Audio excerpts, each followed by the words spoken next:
In this video, we're going to review the different viewing options of your scriptures when you're using the different scripture versions that you want. So you can select the scripture version that you want, but down here next to the presentation output, there's an option that says list view and grid view. So you can actually click on this and it'll give you a layout that's completely different than the list view. So you, in this view, you can see every book of the Bible, every chapter in that particular book. So if we go to Deuteronomy, there's 34 chapters. If we go to 1 John, there's only 5 chapters.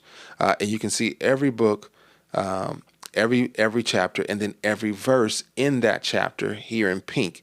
And so if we go to Esther, there's 10 chapters, and this last chapter only has 3 verses.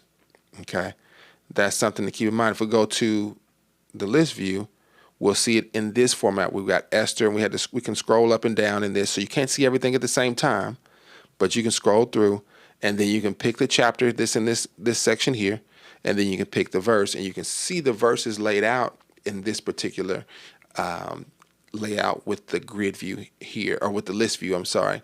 If I click it again and go to the grid view, you don't see any hint of the scripture until you actually click on it, and you'll see the preview on the right side. All right. And so you can go around and you can pick a passage. If they can tell you exactly what it is or say out loud what it is, this is a very quick way to get to that verse. They say that verse. So you say Ruth chapter 3, verse 15. You can get to it there, and you can always go back, and it'll default to show Ruth chapter 3, verses 15 in the list view. So you can actually go through and you can keep up with what they're reading, and you can see it real time as well and select what you want or arrow back and forth. All right. And you'll see your preview down here while the output is going on up here.